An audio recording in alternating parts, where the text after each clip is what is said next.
Hey everyone, welcome back to another video of SQL Server interview question. So in this video, we are going to take a look at a real SQL interview question asked by Amazon during data scientist and analyst interview. So this question is finding user purchase. So we need to write a query that will identify returning active users. So a returning active user is a user that has made a second purchase within 7 days of any other of their purchase. So we need to output a list of user IDs of these returning active users. So without doing any further delay, let's get started. So we will first check our data. So we are using Amazon transaction table where we have ID, user ID, item created at date when they made their purchases and then revenue. So what we need here in the output is we need to output a list of user ID. So for that, what we will do, we will first write the select command, and since we only need user ID, okay, from our table Amazon transaction. So we will give it an alias of A.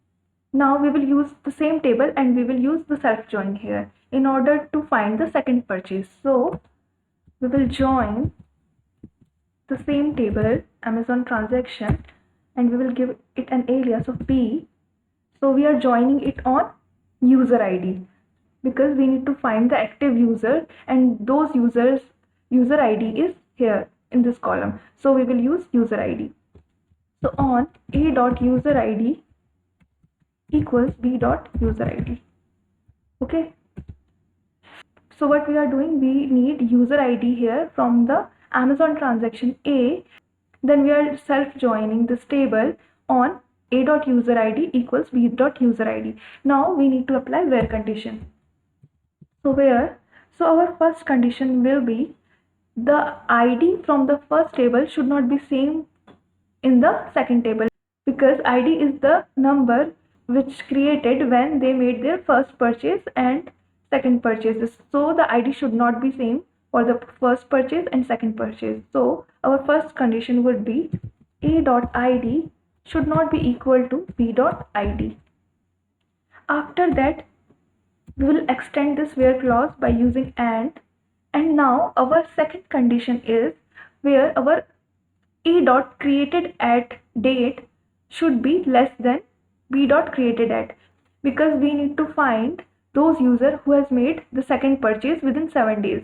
So we will apply this condition A.created at should be less than equal to B.created at. Okay. And now our third condition is the difference between the created at date from the first table and second table should be 7. So for that we'll write and we will use date diff function, and we need difference in days. So we will use day here. Then we will provide the table name. So B.created at and then A.created at.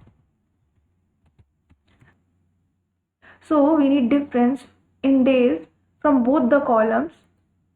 So we will use date diff between these two columns should be less than 8, which means equals 7 or less than 7. So after that, here we have user ID in both the tables, Amazon transaction A and B. So we will apply an alias here, A.user_ID. So we need user ID from A table, so we have applied it here. So after that we will run our code.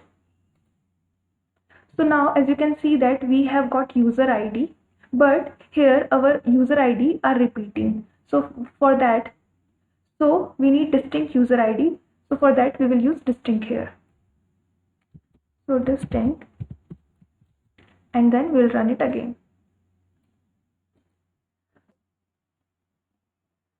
So now as you can see here, we have got the user ID who has made their second purchase within the 7 days of any of their other purchases.